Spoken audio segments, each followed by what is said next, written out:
Esengo koyeba ke boza ebele liboso ba etano na bina ike batata ba mama bandeko mbote pe boye malamu na le meilleur championnat du monde otobenga kabongo la Liga Canal Presse lelo tozabongo lundi 24 juin 2021 esengo toninga mutema pona ebike soki nanu la Ligue bandite boza ko benga déjà bobenga lisusu te benga moninga lobana ye le meilleur championnat du monde sur Canal King Télévision et c'est bandit tozabongo en direct en clair sur TNT sur YouTube sur Facebook na Canal King Télévision batata ba mama bandeko c'est bel et bien parti pour les 45 minutes de direct il y a le meilleur championnat du monde Barnabé au Camp Nou parc de presse ezabongo ya kofungwama bozo ba télécommande na bino boboaka yango botia yango pemeni parce que à cet instant ba équipe ba deuxième division ezalité kuna ba terrain ya malonga ya kobeta ezalité boye malamu na le meilleur championnat du monde alors vous s'habituez la Liga désormais du lundi jusqu'au samedi donc vous s'habituez déjà la Liga à partir de lundi samedi na Rozalawana pour nous représenter le meilleur championnat du monde au Tobeni Bongo Canal Presse. Équipe technique au grand complet. Na moni misusu na baye teta misusu Mali la Tongo embouteillage on ne sait jamais MCB à Mavinga Zali. Na moni Rodrigo Azali, Mike Amwaka na réalisation sous les meilleurs Azali, Pati Sumba Ali sous la coordination Yagin Poutou, le grand maestro Mbote Mingi, na maman Lydie Boufoulade, directrice commerciale ya Canal Kino Télévision. Alors, Lélo, une émission spéciale avec un invité spécial, Lélo Trosolo, la Talibongo parti politique. Il y a Adolphe Mouzitou Fumupa, au Nouvel Élan, Zanakati, il y a Lamouka, Trosolo la tournée, il y a secrétaire général, la partie Fumupa, na Lissala Bumba Gemena, à Ebongo Kosa, la restitution. Pourquoi ce périple, il y a secrétaire général, il y a nouvel élan, na Mbali Salana Gemena, Bokolanda Yango Nakati à émission à l'élan. Deuxième partie, on parlera plus de l'actualité. Félix Antoine Tshisekedi de retour à Goma en route pour Kinshasa, à Outibongo na Esther, Tomouni, ba découverte délai, au lieu de 21 000 militaires, le chef de l'État est parti, 16 000 militaires, Kaka na Est République démocratique du Congo. Donc il a fallu au chef de l'État, Yemoko Akita na Est République démocratique du Congo pour à découvrir Bambe Bawana. Matata Ponoma on a sauvé. Ça fait toujours partie de l'actualité par le Sénat. Entre-temps, l'Assemblée nationale, deux députés nationaux pour la Makamabukanga Lonzo, Bango Balobi Bakene Kosamba, maintenant on va lever l'immunité de Bangote, Tokosuka Wapi, Tokosolola. Les députés provinciaux, chez Bati Lukwebo, les députés provinciaux de Kinshasa, bien sûr, chez Bati Lukwebo pour réclamer la reprise de plénière. Na niveau, il y a Assemblée provinciale à Kinshasa parce que Godem Poyi a Kanaki plénière à l'objet de sa décision. Il y a conférence de président Vital Kamerhe et 13 ans de travaux forcés. Tokosolola Ngona Kati, il y a émission à l'élan. Mais avant tout, banda émission bande Kobatali, nous allons ramener Balen à Rolba. Il y a Liboso, tout le monde qui chef de l'État à l'écart de la télévision, après ça qui va mesure barrière pour lutter contre la troisième vague, il y a Covid-19. Nous avons mis les Kamaloba qui pour les Kametali Babar, parce que le chef de l'État a dit que Bakangi, boîte de nuit, na discothèque pendant 15 jours. Mais on ne comprend plus rien. Basoda, Bapouloussou, Bakumokota, Babar, Kokanaba Kiti. Est-ce que le chef de l'État, le Baki, Babar, Baterrasse, mais qui que, pendant la landa qui a monté la landa qui compte rendu à ministre de la communication, na Souka et na Katikati, que le gouvernement a pris des décisions, il faut Babar et Kanama. Il faut Babar et Kanama. Tout gouvernement joue des autres Babar et Kanama parce qu'il y a une confusion surtout na première rue Lumete bazala ke bela kobenga ngai na côté à Kohydro balobi commissariat oyo na Seraf donc ba komi et comme le la Shida moko bomo na bakatisi wana na Seraf ba police wana ba yena baba ezala na Kohydro ba bandi ko zwa ba kiti il faut ce que ba tenancer balanda ba kiti na souciate wana moyennant quelque chose ce qui n'est pas besoin de tracasserie. Il faudra au gouvernement une campagne, une sensibilisation. Est-ce que Baba est kangami? Tout est kangami. Parce que le chef de l'État qui bonne nous dans la discothèque. Mais le gouvernement lobby bako kanga babar. Est-ce que bakangi déjà tout bako kanga? Parce qu'il y a une confusion. Bako moboto là pour nous quelques policiers bako moboto là tenancier bakiti. Il faut la nangokuna pour opérer ça et l'autre pour zone sur bakiti donc comme Shida. Quand on a, il faut vraiment éclaircir tout. Qu'est-ce qui se passe? Deuxième chose, hier, j'ai fait un tour na Kimwenza. Na Komakuna Kala, c'est malheureux. Kimwenza, on a eu un mettre taureau, c'est malheureux.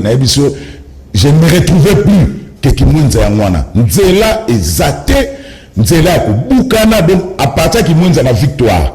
Tio Bima Yolo Ezo, en tout cas Nzela Yako Boukana. Donc, Yolo Mobimba Wana. Tu bima yolo ezo na kimwenza nzeleza obukana soko za na bongolo po bima yolo médical nzeleza te nzela eza na moté donc en tout cas wana vraiment il faut aussi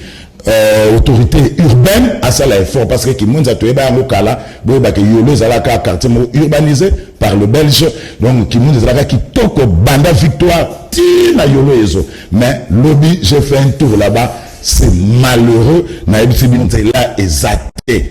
l'autorité urbaine bat les anakanayo. Alors, dans le bac émission exact interactive, numéro 1 na site Tandoïke, il faut benga, botina ba message, mais bozala na sujet. Une émission tout à fait spéciale, la Liga spéciale, nous avons plaisir à vous l'annoncer, ba bande annonce, ba bande défilante, le secrétaire général à Nouvel-Élan, Maître Blanchard Mongomba, Moté. Mbote ndeko Zulu, mbote na équipe ya Liga Mobimba, na moni maestro Gim pour tout na bandeko nyonso tout bazali au four et au moulin en tout cas na pesibino semaine malade. Merci. Alors d'être le baki sur on a besoin le cahier moko na canal presse pour communiquer une seule adresse direction commerciale. Il y a canal qui télévision, Malidi le Foula d'Azali au Koleka comme là si bien fait le secrétaire général très jeune. Il y a Nouvel-Élan, très dynamique aussi. Parti cher, il y a Adolphe Mouzeton Fumupa. Alors, première partie, restitution, il y a voyage Nayo, tout ça là, na Lissala, Bumba, na Gemena, secrétaire général Tobanda, avant Tokota, na Lissala, tout ça, nanam, il y a Maïka Mokamona, il y a Yolo, na Guy, tout le grand maestro, tourné, il y a Blanchard Mongomba, na Lissala.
Nouvelle an, ezali mwina ya RDC. Camarade Claude, napesi bana nyonso ya Mongala mbote pe surtout merci na accueil ndenge botalisi solo ete bozali solo bato ya bolingo bozali solo bakongolais oyo bazali na motema polele pona koyamba baparti nyonso oyo ezali na makanisi ya malamu baparti oyo ezali bongo na souci ya komema développement na kati na ekolo na yango na kosenga na bino moko bana Mongala bomibetela maboko makasi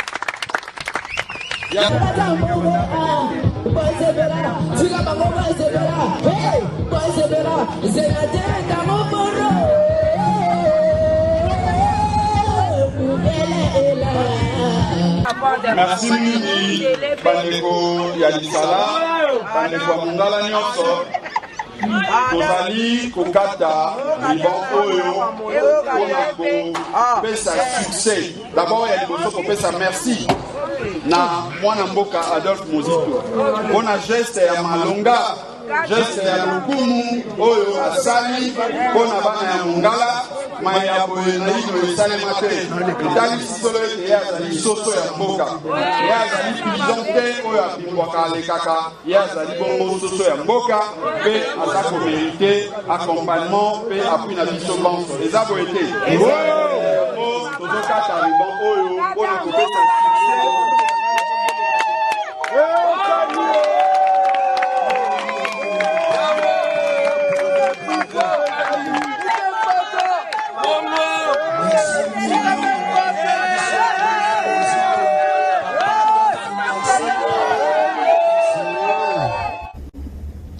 Alors, Maître Blanchard Mongomatomini na Lisala, ok, une siège, il y a Fédération à Nouvel-Élan, na niveau il y a Lisala, peu, ils qui rencontre avec tous les poids lourds de l'Équateur, peu, Metz, il y a évêque. Alors, tout le banini, Nouvel-Élan, et Pikisiko, Mississana, Lisala. Merci mingi ndeko Zulu okolimbi sangai nazonga sima muke parce que na introduction na yo olobaki makambo moko o esalinga pasi makasi makambo ya chaussée ya Kimwenza oyebinga tango na uti moi tourner o na uti na province na kanisa kitango na oya kisasa na okuta quand même ata Kimwenza on échanger parce que tubundi bitumba yango mbala na ngobila mais malheureusement ndenge o constater yango lobi ezali constat pe mai ya misu ya bana ya commune Kalamu nyonso tu olobi yango donc na kati na Kalamu tozana chaussée o ezali la colonne vertébrale na biso yango nde to benga Kimwenza obandi na place victoire na place des artistes ti o commune Arema baya o koti Kimwenza ti na ezo nzele ezati o soki tozo tambola tozo forcer kaka parce que tozana choité est-ce que jupe bongolo o ti na Gambela okoma bongolo po kati soki ne limiter ndeko Zulu ndenge lobi nzela ezati on a du mayolo médical wana mayolo médical bimu qui ne faire le 7e nzela ezate siko nga nazomi tuna ngobila tina na ye ezalaka nini c'est vrai que mbuta azalaki na mabe na ye ki mbuta azalaki na problème na ye mais ngobila azali vraiment malédiction pour na peuple pour na bana kisasa parce que commune ya Kalamu soki ezozala na état wana ndeko Zulu uti ko lo bango yolo wana baza benga yango quartier Dallas parce que bien urbanisé banzela nyonso avenue nyonso tout au monde kezalaki na ba nzela bien en tout cas asphalté mais le longo ngobila to éviter mais bazozwa ba taxe bazo percevoir o ezami sur na biso donc biso na ba notable ya Kalamu tozali ko koba kobela pona ko mona situation a changé mais ce que zo changer te le bagi na mikolo ya biso to kata nzela to kopekisa bat bale calcul te comme ça biso moko bana mabele to mise en charge parce que to moni que effectivement ngobila na pouvoir na ya kisasa baza démissionnaire bazo beloko nini basala te. Alors Lisala restitution Lisala ndeko Zulu en tout cas n'a profité pour na kopesa lisusu bandeko ya Mongala de manière générale merci mingi mais particulièrement parce que bandi na Lisala bana ya Lisala parce que effectivement parti Nouvel-Élan ezali parti oyo lelo mukili mobimba emoni que tozali représenter tozali implanter sur toute l'étendue ya République démocratique du Congo et l'inkolba que na ba 26 provinces nyonso surtout de Kozulu tozali la preuve yango wana tango tokendeki na Lisala effectivement le biango tokendeki pour na kosala ndenge balobaka na le poteau d'une pierre deux coups. Il y a liboso ezali que il fallait qu'on représente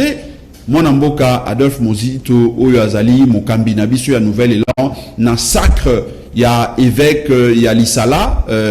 archevêque, évêque Likolo. Il fallait tout représenter na misa wana ndenge lobi ba ndekonyo surtout bazalaki wana metango isili nga il fallait na poursuivre mon salaire parti politique pour na ko redynamiser ba activité na biso na niveau ya Mongala pe na occasion ni permettait ngana implanter ba structure de base na biso oyo et que ça là est que na niveau provincial na niveau ya Mongala ba assurer continuité survie existence na biso en tant que nouvel élan na province wana pe ko kita na ba territoire nyo surtout Bumba Bongandanga pe na ba secteur nyo surtout ezali oyo ça là qui pe na occasion to profiter pour na okata ruban symbolique ya bureau oyo et ko yamba bango et pa wapi ba ko sala misala ya parti na biso. Donc voilà un peu ndeko Zulu oyo na ki ko lo badon on a confirmé que effectivement nouvel élan to piki misisa na biso na kata na Mongala lelo bandeko ya Mongala il faut ba compter na nouvel élan ba que parmi ba parti oyo ezali phare oyo ezali ko bunda bitumba ya peuple bitumba ya ko longola peuple na misère oyo na kuti kuna ndeko Zulu ezali mawa misère wana biso nouvel élan to lobi to mi implanté kuna pototala na pembeni makambo ya banzela makambo ya bilanga mabele vie chômage pauvreté à population ana total à un mot de près total à le lengeni ni sengel na biso to mema contribution na biso en termes ya pour faire avancer mboka na biso na niveau à base. Voilà, après l'Isala direction Bumba, mais na Bumba une particularité Blanchard Mongomba memé na Chipoi nakosi Mike Moka. Nouvel élan parti politique cher à Adolphe Mozito, ancien premier ministre, continue à prouver son attachement à la population congolaise, y compris celle du Congo profond. Se trouvant dans les Grands Équateurs, le secrétaire général de ces grands partis de masse, Blanchard Mongomba, a inauguré le nouveau siège à Bumba pour pérenniser la vision et la volonté du parti Nouvel Élan. Bana Mongala nyonso, mbote na biso nyonso. Mbote lisusu. Mbote makasi. Nzawe bana Bumba. Merci mingi na suki kaka wana. Le premier bénéficiaire représenté ici par le chef traditionnel n'a pas manqué des mots pour remercier l'initiateur de Nouvel Élan, Adolphe Mozito, et à l'adoptant comme leur leader.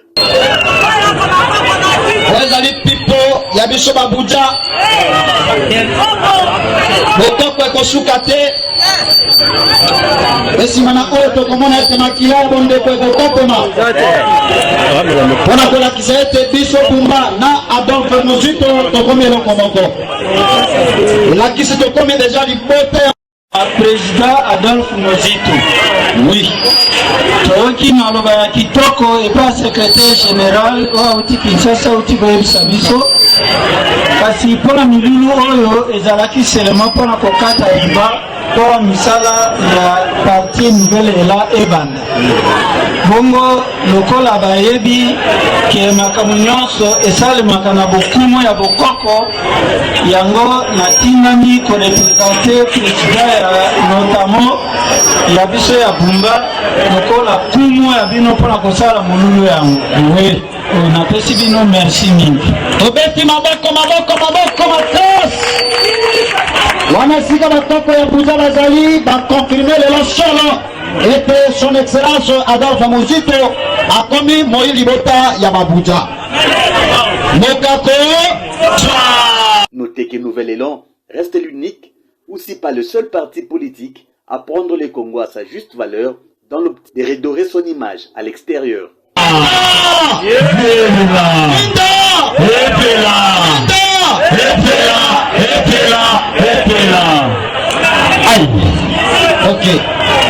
Ok.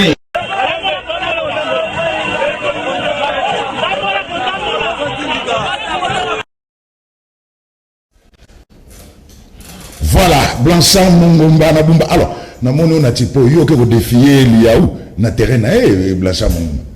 VPM ya fonction publique. Ndeko Zulu Congo ezali il y a 100 millions de Congolais. Congo na ba province na yango surtout na ba territoire na ba secteur ba chefferie ba groupement village ezali ya bayi ekolo surtout confère mobekoli kondi ya ekolo na biso. Donc ngai en tant que secrétaire général ya Nouvel Élan nazali na esika oyo te na okiko banga ko kende pa union surtout na kokita o ezali na kati ya Congo na kokita yango na esika oyo babengaka territoire to terre moko conquis acquis parce que ba militant nga bazali kuna lokola kuna na bumba bandeko balobaki bamoni na lisala ba mbinga malamu na kombo ya mona mboka Adolphe Muzito balobi na bumba bango ifale basala oyo mokile mona na note yango moni ba sepelaki ko matisanga na chipo non pas po balakisa que nazali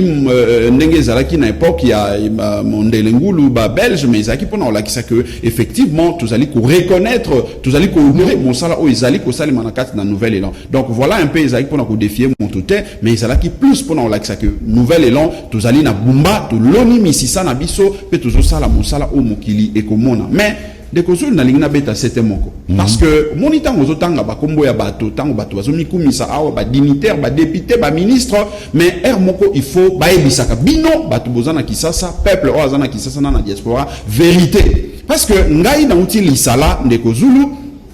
natamboli lisala kino bumba 156 km na moto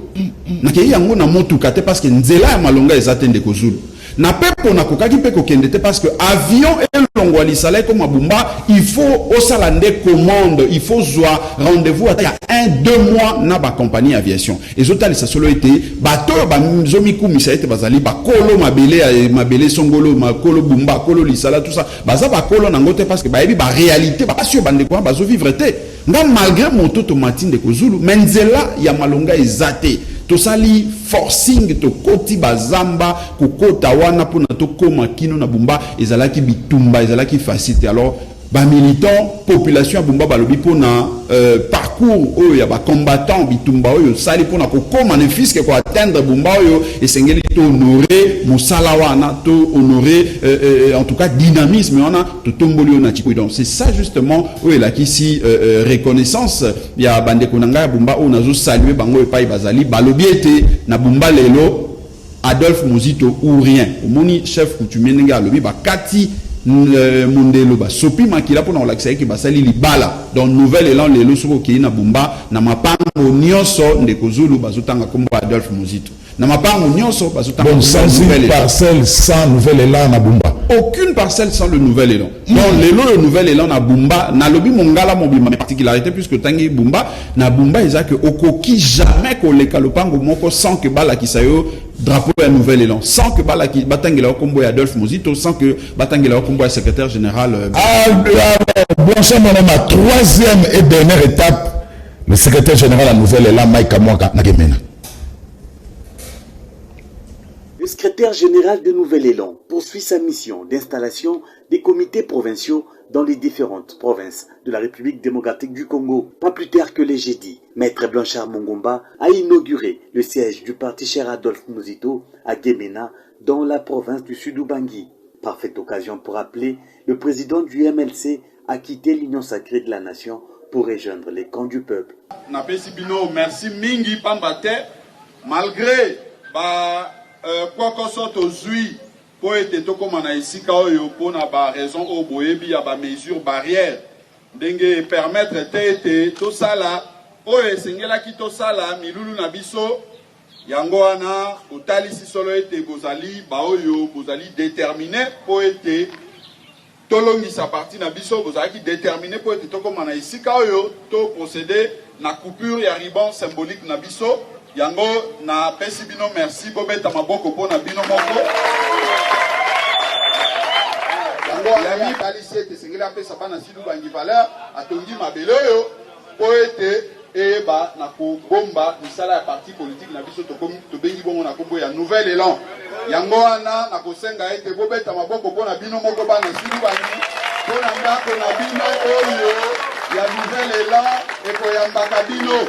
Olingi kozwa carte ya parti politique okoyana ndako oyo. Olingi kokoma mokanda ekomela ndeko Adolphe Muzito ekomela ngai secrétaire général na Kisasa okoluka musika te okoyana bureau yango oyo.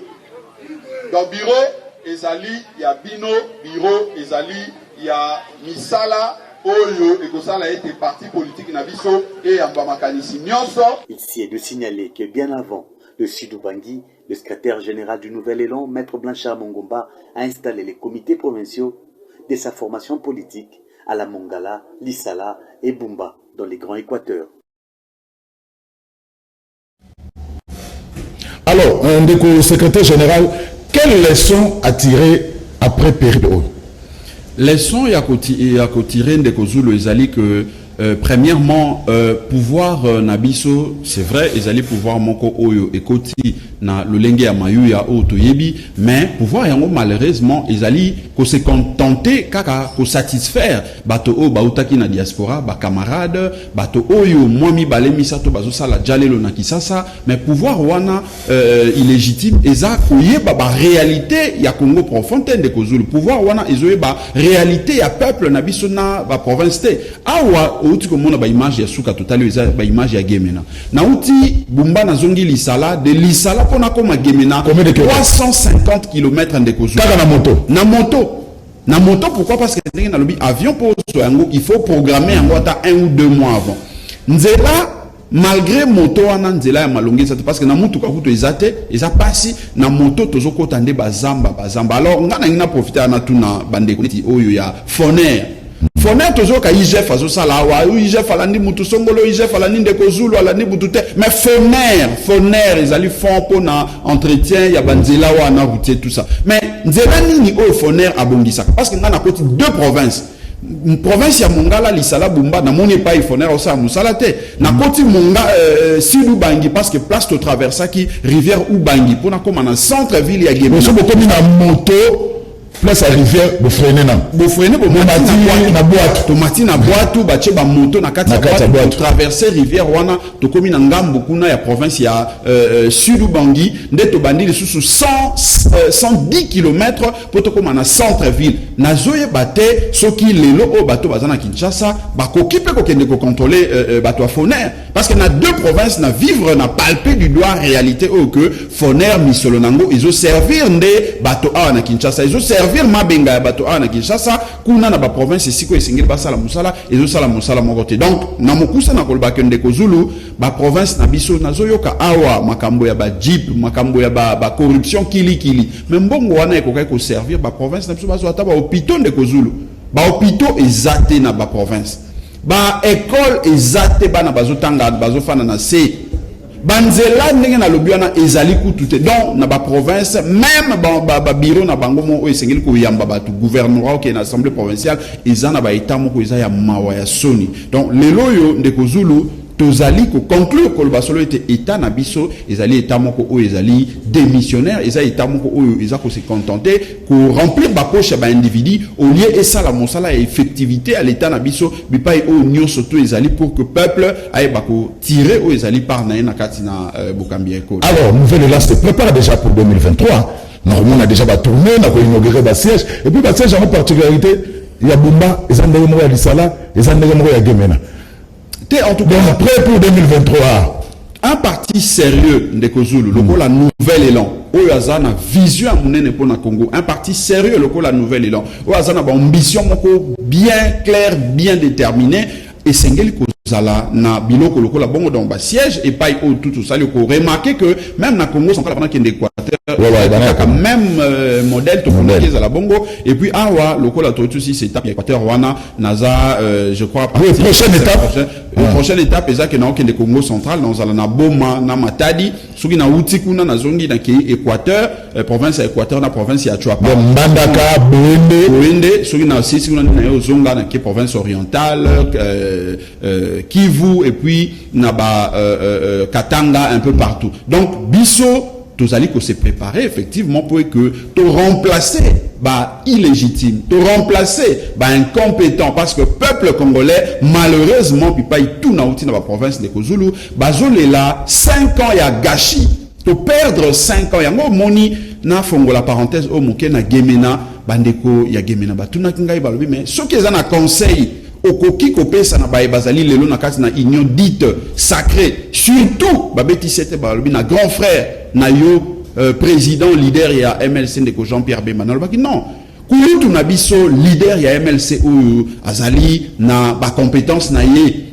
aza ko mériter te ko se retrouver na camp ya bato oyo bazali ko travailler pour na descente aux enfers ya Congo. Azali ko mériter te ko sangisa maele na ina bato oyo bazo travailler pour na mabumu na mabenga na bango yango moni to lobaki parce que peuple bandeko ya sidu bangi basenga ki on baki non biso tozo la kisaye que soki lelo oyo akoyo catholique na biso sengeli alongwa na camp ya mal azonga na camp ya peuple camp yo Adolphe Muzito quand le coordonnateur et la mouka actuelle, quand le président Martin Fayoulou Bazali, pour être tout bunda, tout koba bitumba ya peuple, parce que peuple on a ndenge na monaki de kozulu le peuple a na misère. Banzela ezate na uti ko lo bayango ba école ezate ba hôpitaux ba soldats de kozulu. Na ba policier na kuti kuna ba bisinga bi soki ozongi ki sasa secrétaire général Tolanda Kayo na ba média. Bete la bi société oyo parce que mon kolo mususu ba ko sutuka to telemi Totomboki, dans le c'est quoi c'est bien de critiquer Muzito fut premier ministre.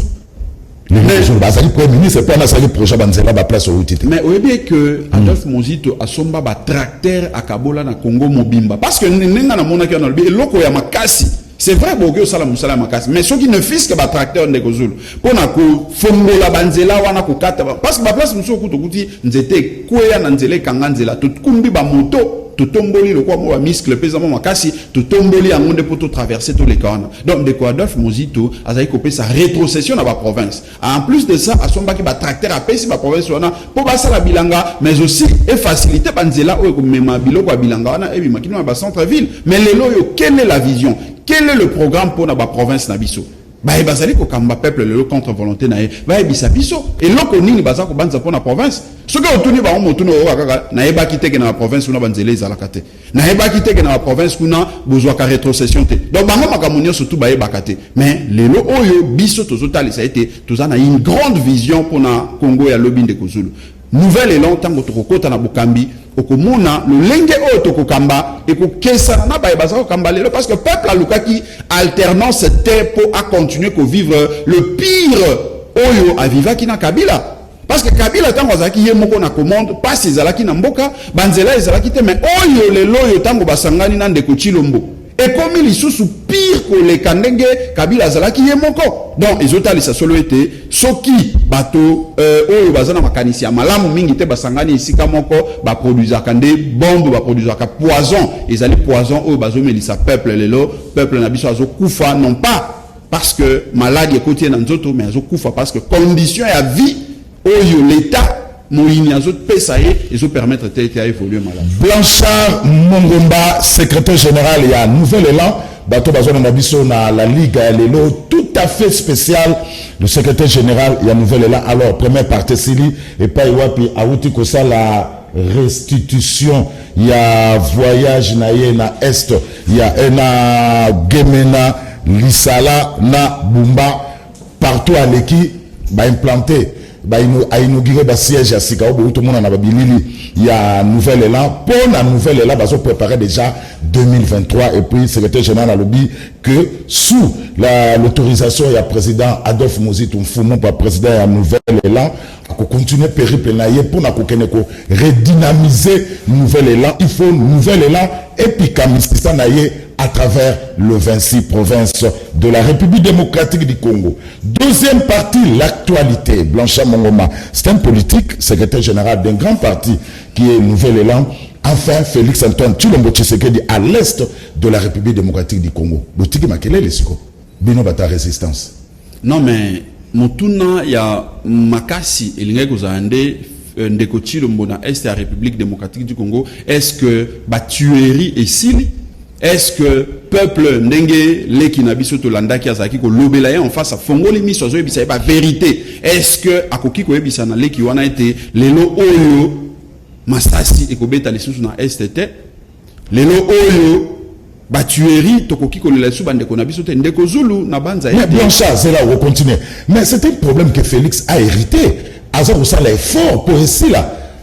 Blanchard, il faut l'encourager. Pour l'année, le gars besoin de la résistance, le gars besoin d'opposition. Tout ce que fait Fachi, et Zakara B, surtout pour la Blanchard. Ndeko Zulu, tango ndeko Tshilombo apesa kaba promesse na ekili kiliwana biso mutututi ndakaye apesa yangote. Asali bambula ebele na opposition azalaki ko mona baye bazalaki ko kambawana ezalaki po epesa ye mayele lolenge nini tango na kokoma na bokambi esengeli na sala dans quelle période na timing nini misolo nini po ete na sili sa situation. Mais tango yo koti na bokambi malgré illégitimité, malgré lolenge a côté la wana ya mayuya,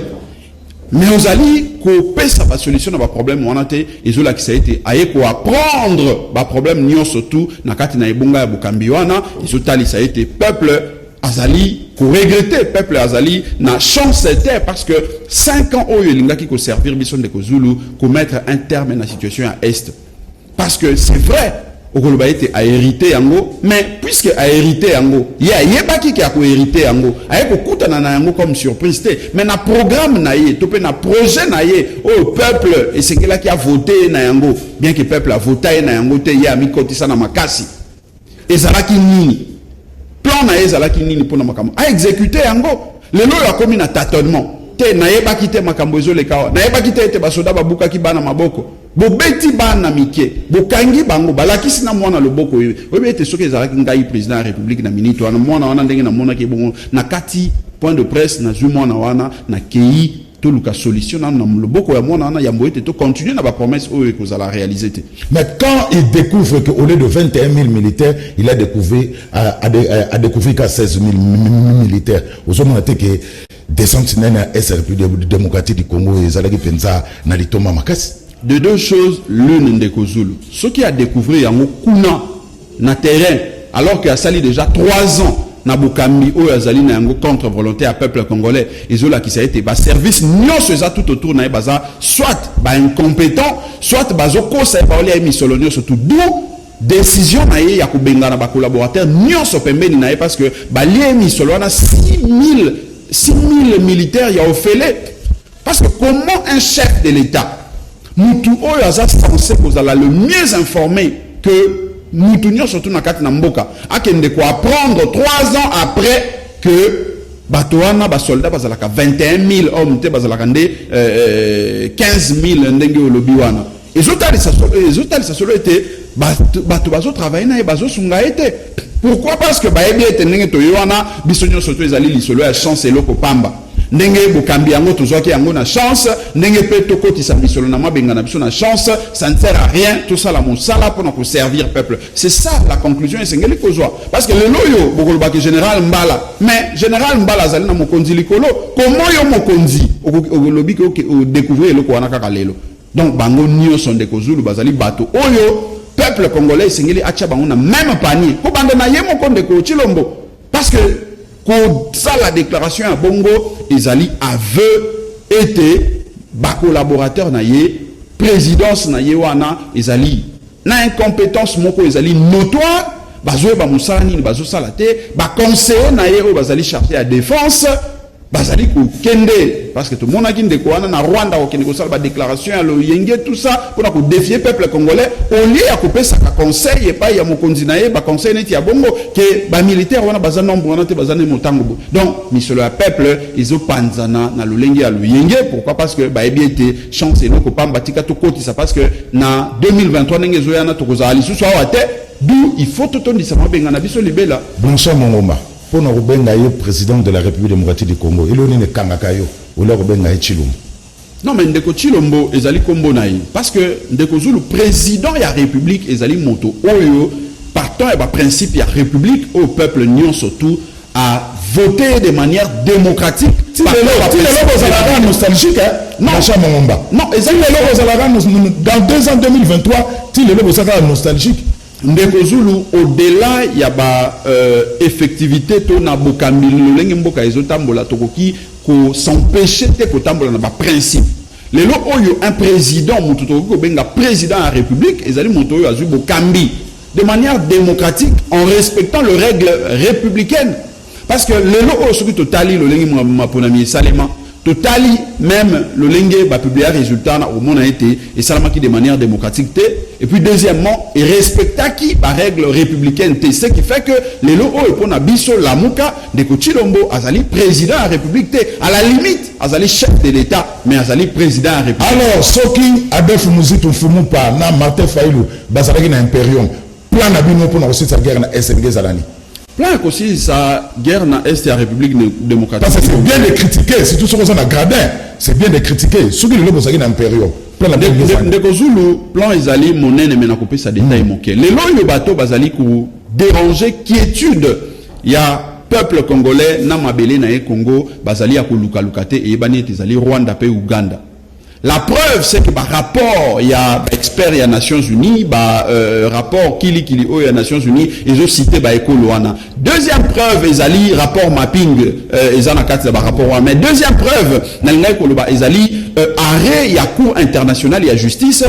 et condamnant Uganda pour une agression à la République démocratique du Congo. Mais agression, on a ce qui totalement fait, ils habitent Uganda, na Rwanda, Bundaki, na Mabele, na Biso, na Kisangani. Ce qui fait que malgré que condamnation est citable au BLC Uganda, parce que Uganda doit reconnaître ça, compétence, il y a cour internationale à la justice, mais fait que Rwanda paie à Zanakati. D'où solution ezali, puisque sur le plan diplomatique, tout le monde qui va résultat, ils ont payé sa maté. Et Tikali, solution, il y a une armée républicaine et une armée forte. Au lieu, et c'est quel côté mais là-bas, armée, il y a école au Rwanda, peu Uganda, on a pas été bako takalsus na mabele na bisote. Parce que ce que Tali Mobeko li konde le bien était armée, Moussala na ezali, il y a combattre la mondelo, il y a école na biso, combattre la frontière na biso. Mais comment il s'est fait que, armée wana, bakotaka aussi facilement na mabele ya Congo, Pébiso, chaque fois tous les gars na ba discours, tous les gars na ba état de siège, ba biloko ezo bimisaka misolo na mboka, mais ezo produire ba résultat. Biloko na bo sala nini? Tolinga ki tous en armée forte. Oyo, elinga ki sala ki tous la respecté par ba ekolo wana, ba bombila kabiso sous bande côté, ba kota kalsus na mabele na biso na banza ete mwana mboka Adolphe Mozito asi alobaki yango alobaki armée otozala na yango soki tozubo kambi faisait la armée oyo kozala prête ya ko sala bitumba pe au besoin ya ko annexer bikolo wana lokola ba Rwanda wana na Congo to komisi yango territoire wana ata lokola territoire ya Bilanga pe ba population tout ya kuna to koti bango na Congo pour na kola kisaye que tozali bato esengeli ba sakana sur n'importe comment. De la même façon que tu peux respecter le peuple rwandais, de la même façon que Rwanda il faut respecter le Congo et que le mot côté à côté que le mosusu na armée na ngba ko matalikolo a moto na biso. Mais malheureusement pendant plus de 18 ans, les dirigeants toujours na Congo et ça les dirigeants au basa faible, basali pour se laisser manipuler par un Kagame au lieu ce qui aujourd'hui sur le plan il y a superficie en Bokana ils ont représenté territoire il y a Idiofa 26 000 km sur le plan à population sur le plan à richesse à Koki ko ça la face d'un peuple congolais mais malheureusement puisque Yemoto a participé à na choix na décision il y a ba animateur il y a école na biso yango moni bazo marcher les colons mituna. Alors loi Lutumula sous la réforme assainie adoptée par l'Assemblée nationale secrétaire général Blanchard Mongoma cap vers 2023 Ndeko Zulu loi wana ezali loi oyo ezali diabolique.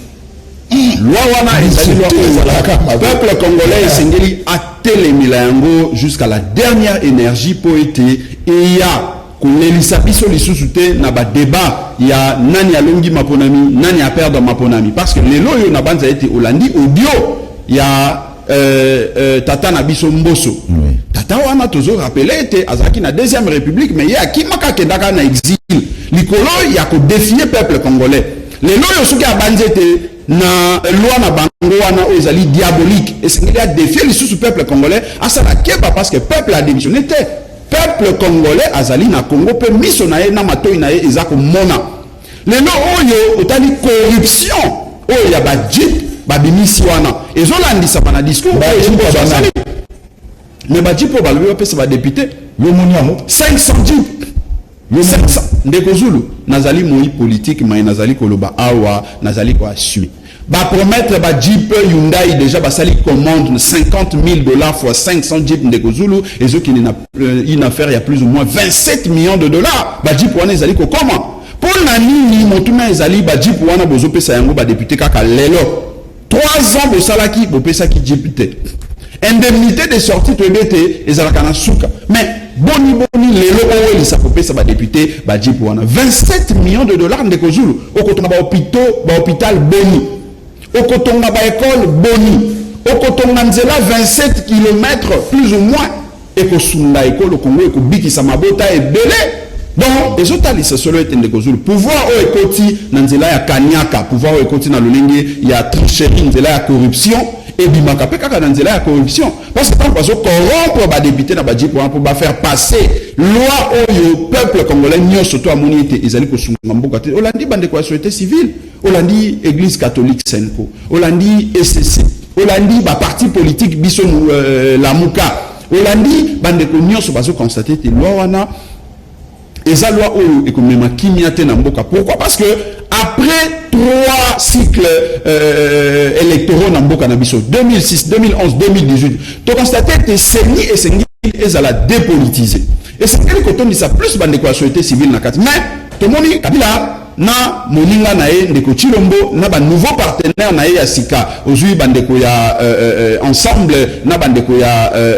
MLC basangani basali ba répartition bibonga na bango kati na seni po ete maponami ekoya kuna bango banganzama lisusu ba nommer lisusu ba député ba nommer lisusu ba ministre pona ba produire peuple toujours échec o ndenge tozali komona lelo na banza ete ndeko Zulu loi wana peuple congolais ndenge tolobi to monaki bilenge na biso ya lamuka ba manifestaki malgré que la police oyo ya intolérance balaliseli biso bandeko na biso ba jeune ya nouvelle élan ba jeune ya SID lamuka mobimba bakangi bango na kambu fungula awa il fallait pression pour ba libérer bango parce que to kende ko manifester contre loana to lobi to kozonga simate ba manifestation to ko bandali susu makasi koleka soki bango ba monité et c'est que ba tambola likola mitu bango parce qu'il faut ya mitu na biso parce qu'il faut ba préserver ba intérêt na bango na sima loi lutundula ndenge ye mboso alobi ndenge ndeko ba bimisi ba jip pour être corrompre ba député wana ba ete biso peuple congolais na pasi na misère na biso to kolembate to bima na balabala pona koyebisa bango te loi wana ekoki jamais koya ko s'appliquer likolo na biso pour ba imposer biso o ezali volonté na bango groupe ya bato ba mi bengi union dite sacrée. Vital Kamerhe, 13 ans de travaux forcés. Tolobanen, c'est la fin d'une carrière politique. Il y a présent, il y a une pour la nation congolaise. Vital Kamerhe atako nazali ko soutenir yete mais Vital Kamerhe azali bobele c'est victime il y a politique il y a exclusion oyo euti epai ya ndeko Chilombo mais abombani na yango na sima ya bazuzi parce que ndeko Zulu esengeli to le bakabosem Vital Kamerhe azalaki directeur de cabinet ya ndeko Chilombo nulle part na mobeko likondi mobeko wana elobaki ete programme ya bokambi ya gouvernance ya kotsala banzela pe songolo esengelaki esalama na niveau ya présidence ba sengeli ko exécuter programme ya bokambi ekolo ezali nde gouvernement mais tango directeur de cabinet ya président ya république entre guillemets azo sala misala ya kotonga nzela pe lelo bazuzi bolobi bo condamné mais boni sort ya mokonzi oyo ya ye boni sort oyo ya mokonzi oyo ya ye parce que lelo yo boki kopesa ye 13 ans boki kopesa 20 ans 100 ans bambula nyonso bolingi eza malamu mais histoire ndeko Zulu histoire ezalaka têtu et ko rappelaka biso un jour était Vital Kamerhe directeur du cabinet ya président de la République comme ndeko Chilombo azalaki condamné pour na corruption entre guillemets mais tant que tolandi procès peut totali logique au moment a été jamais pour condamner mon collaborateur ya moto sans que chef na azanga koyeba maleka ki wana donc lelo yo ko ngai na ebete ndeko Kamerhe condamnation na ezali na yango bobelese ba manœuvre ya bandeko na biso ya UDPS na mokonzi na bango pona ko luka ko empêcher été accord na bango ya Nairobi et s'exécuter parce que na accord ya Nairobi ba yokana ki été ndeko Chilombo akambi na lolenge bazwaki na COP na 2023 yepe atikeli ndeko Kamerhe mais tango amoni ete lolenge yango ezokende 5 ans à gâchis abino il faut ko éliminer na ino ndeko Kamerhe omoni lelo babandi bitumba lisusu na makambo ya loi na bango ya exclusion oyo ya Peter Tchani donc baza na logique congolité ah ben oui parce que ndeko Chilombo était sur le plan ya bilan ce que tuni ndeko Zulu depuis ndeko Chilombo na pouvoir sali 3 ans réalisation ni ya malonga asali so de gratuité de l'enseignement la liberté d'expression quelle liberté d'expression lelo yo bandeko Barnabé bazali ko coupir na kati na makala pona alobaki makambo ya mbuma. Mais mbuma, qu'est-ce que ça a à voir? Lelo et comme pour la Bambo à l'État, il faut raisonner à oui fois. Non, mais lelo était ni longondo, ni solo ya COVID-19 était ni longondo azo tambola kimia. Lelo oyo ba collaborateur oyo ndeko Chilombo bachaki wana pona lutter contre la corruption pesongolo tout ça. Bazo tambola libre. To moni moto bakangie na makala balobi ete déjà au VDP à Sokok, balemi bakonda mi bu o bakatela ki bango pa bazuzi ekoki na noté ordonnance présidentielle babimisi bango IGF musala ezosala ezali musala aussi sur le plan de principe ezali malamu il faut ko traquer ba ebanso bazali ko lia misolo ya l'état mais malheureusement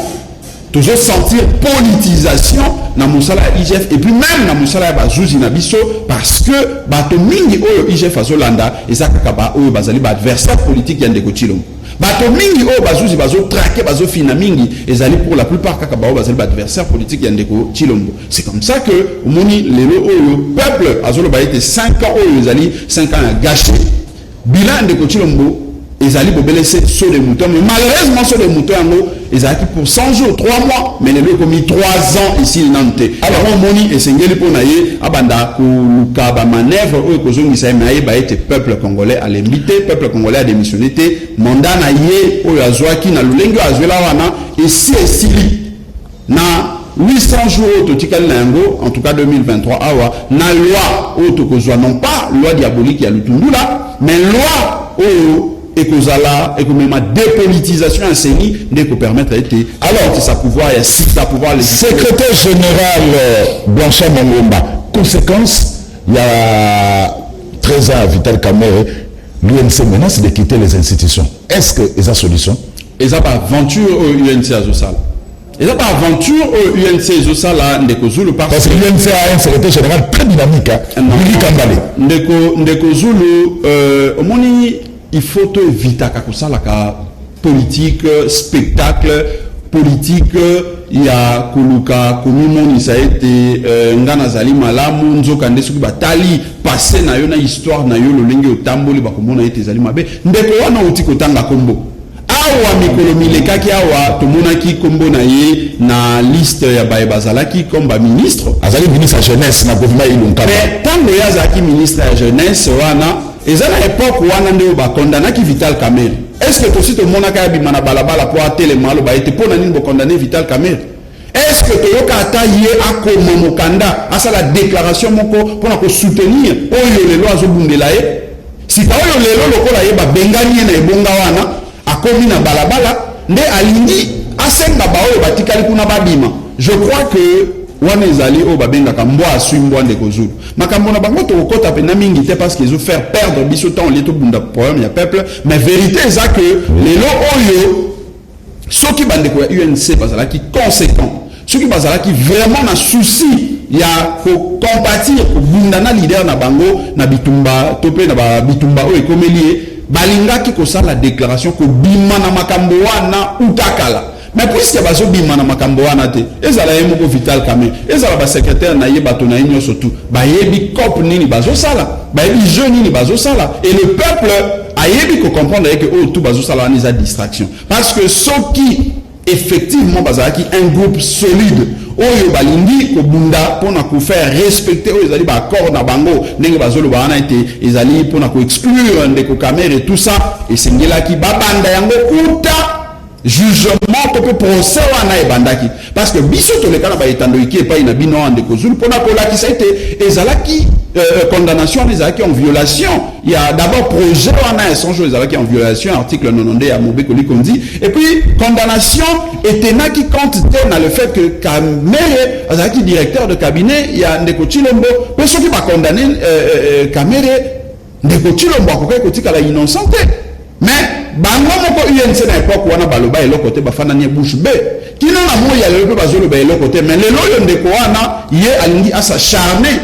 sur baninga na ye o batikali na bonga parce que ye abimi non na banza ete bazala conséquent lokola bandima ko tambola na ndeko Chilombo bandima mabebo soto na bango kino na suka batika ko distraire peuple Blanchard Mongomba Kamerhe moko asala ka ba décision ba nomination na kati na makala mais atika ko sala décision te ya ko renoncer to ya ko telemela ndeko Chilombo parce que a condamné ezola que ça a été bazali ko pakola peuple mafuta peuple congolais to se focaliser na bitumba na biso bitumba ba vie na biso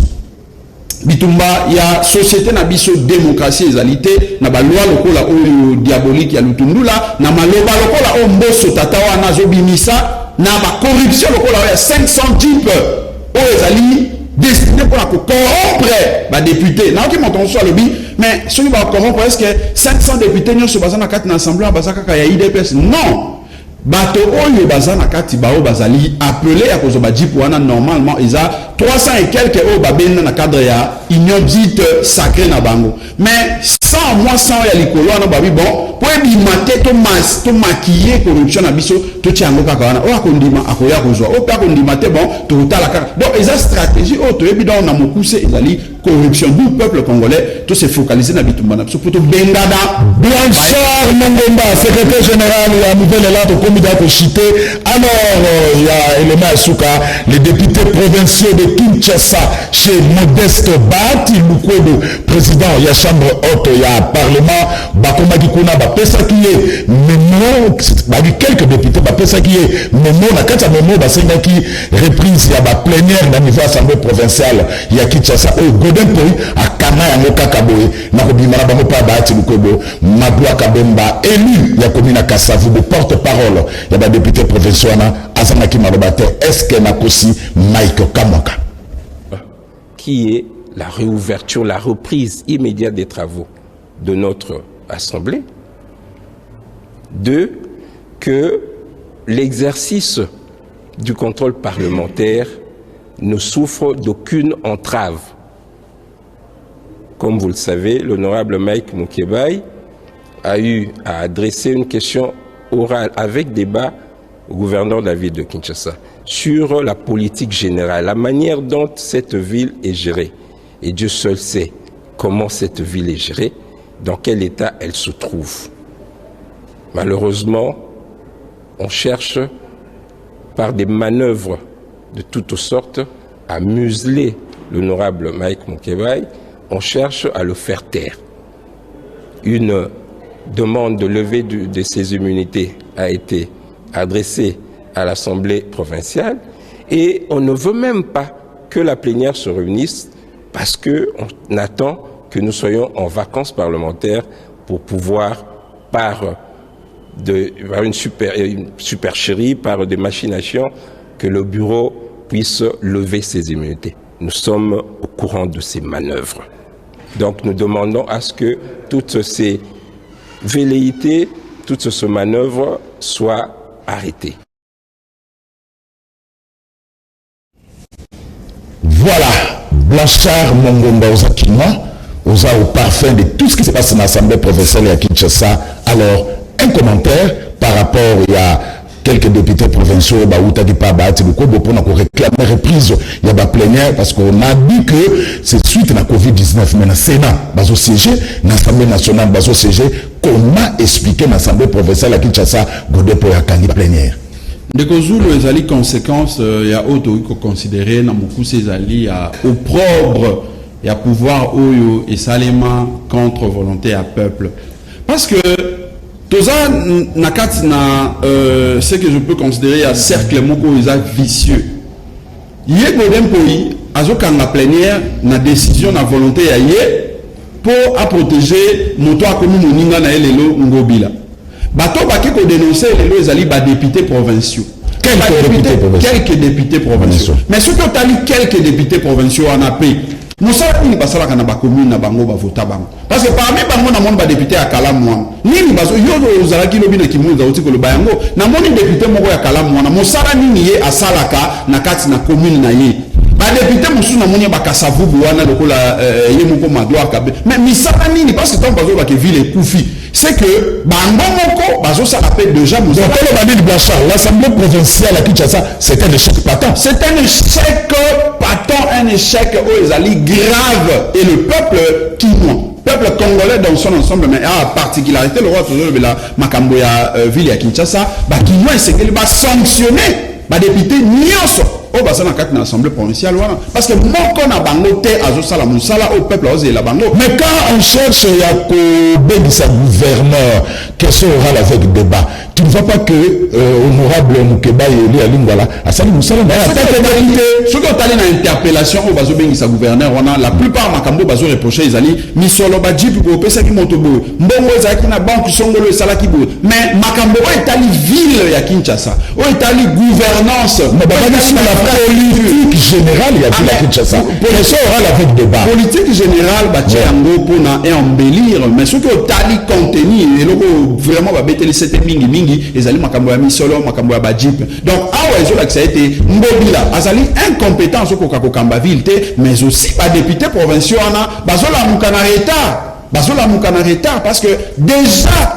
année à liboso ngobila tali saki biso ete akokoka kozwa mokumba ya kisasa te parce que ce qu'on tali mai ndombe esika ya uta heureusement na okimi mikolo que procès ya makambo ba massacre le ka kuna lingi kozonga total na procès ya yumbi total na ino lolenge ni ekoleka parce que le loko bana kisa pas comprendre que to koti na kati na escroquerie politique moko oyo ezana na kombote otala ba députés provinciaux otala mokambi na bango lodempoi otala motobo bengi gouverneur finalement tozo baté to simba nani totika nani donc bato nyonso za na pouvoir central na pouvoir provincial bato nyonso ba Blanchard Mondomba secrétaire général la nouvelle là to komi na siko ya maika mwaka. Voilà, merci, bon message. Bonjour Liga. Batika Mobila Afanda, Josala Musala et Zemonana, Kalate Akoyana Kiminza, Nabongolo et Kosalema. Adolphe Mouzi, tout à l'heure, Premier ministre, ça n'a pas mis na Bumba pour les lois qui ont Serge Naye Kuna Batika, distraction.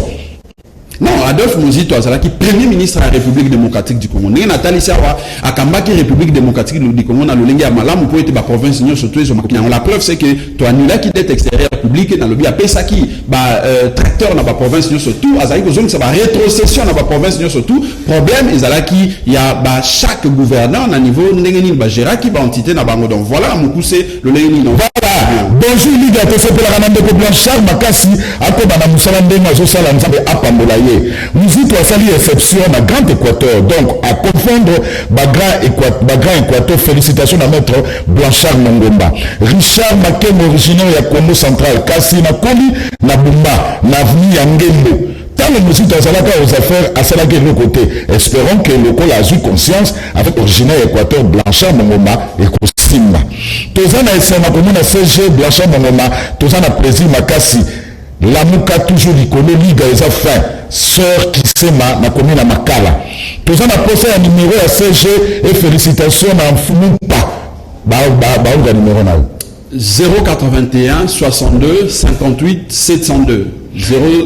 plus 243 81 62 58 702 on a numéro à réseaux sociaux à WhatsApp au sol. Yabisa CG Blanchard Bambi Mapé Fachi ata en opposition Nina Zosala Musala et ceux qui ne malem Mekosimba Kaka. Bonjour Liga Kasai professeur Kasai Mabe Ezama Kasi président Kitana Mukuna parce que Mubulu Ezosimba te. Yabisa CG Blanchard Tozo Zelayepe na Mujimai parce que awa Tozo Mona passe. Je vous rappelle Belé à Mboujima, il y a deux Kassai, en tout cas je confirme que Tokokita, Naba Kassai, Nyon surtout, Ndenge, militant, Nabiso base déjà préparé à accueil. Voilà, bon le problème, il y a des demi-terrain, chauffeur, zone qu'on l'a peuplé, Makassi. Ministre de la formation professionnelle a sali une année. Zouakaïlo côté kuna na ministère na niveau à sous-division kasi na secrétaire général Zouakamo et Loko. Témoigne secrétaire général Blanchard Mungomba kasi ndeko Steve qui voit takenda wapi. Steve qui voit takoma inspecteur na inspection générale ya finance. Na pesi ndeko Steve voilà. Donc nous salama malamu pour l'état. Asala ki man babona nini. Asala ki concours na ye ici engagé la inspection générale il y a finance à comme donc azawana comme étant inspecteur donc boutique à confusion à ça la sous politique pour à inspecteur à comment ça l'inspection générale il y a finance Blanchard Mangomba secrétaire général à nouvelle là merci mais la pression 1 minute 30 pour un message à Souka na ba sur la télévision dans le meilleur championnat du monde.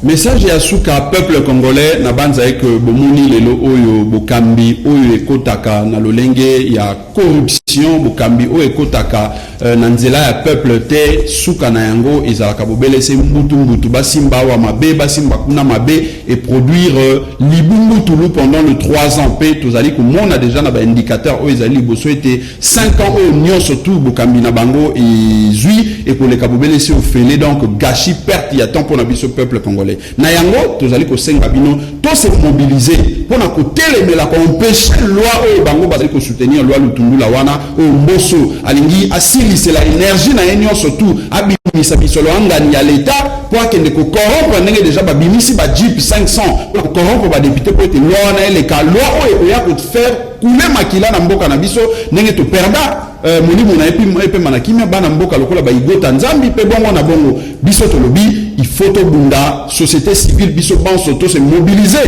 boya autour ya ba leader ya la muka pour être empêcher premièrement loi na ele kate pour être to dépolitiser CENI. Deuxièmement, ceux qui te dépolitiser CENI, il y a une autre solution. Solution ezali boya na la muka parce que neti biso na nouvelle élan, tozali na programme vision ya bokambi école o ekosala que to perdre les sous battant biso te lenge to perdre temps na bokambi o ya ndeko Chilombo biso to bandi te singel to développer ba entité territoriale de na biso à partir ya base to tonga ba infrastructure to pesa ba entité de base o ezali ba compétence exclusive na bango